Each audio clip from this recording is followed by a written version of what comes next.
அப்படியே ரவிக்குமார் அண்ணாச்சி ஒரு விஷயத்த கேட்டோம், சொன்னாரு, ஐயா ஆளுநர் RN ரவி ராத்திரி நேரத்து இந்த பக்கம் அனுப்பிச்சு விட்டாங்க, இங்க இருங்க. இங்க இருந்த வரைக்கும் அவர் குடையிறம் நினைச்சாரு, நமக்கு நல்ல நடந்துச்சு.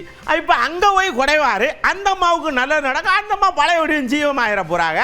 இவர் எங்க போனாலும் இவரே இவருக்கு அப்படின்ட்டார்.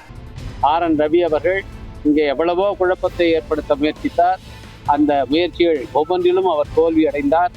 அவரை போல ஒருவரை ஒரு மாநிலத்துக்கு ஆளுநராக நியமித்தால் அங்கே இருக்கிற மக்கள் எப்படி அங்கே இருக்கிற ஆளும் அரசுக்கு ஆதரவாக திரும்புவார்கள் என்பதற்கு தமிழ்நாடே ஒரு உதாரணம். இப்பொழுது மேற்கு வங்கத்துக்கு அவர் போயிருக்கிறார். மேற்கு வங்கத்திலும் மம்தா பானர்ஜி அவர்கள் மீண்டும் முதலமைச்சராக அங்கே பதவியேற்பார் என்பதற்கு அவர் அங்கே அனுப்பப்பட்டிருப்பதே ஒரு சான்று. ஒன்றிய அரசு இது போன்ற தன்னுடைய நடவடிக்கைகளை நிறுத்தி கொண்டு ஆக்கப்பூர்வமான வழிகளிலே, இந்தியாவின் முன்னேற்றத்துக்கான வழிகளிலே தன்னுடைய கவனத்தை செலுத்த வேண்டும்.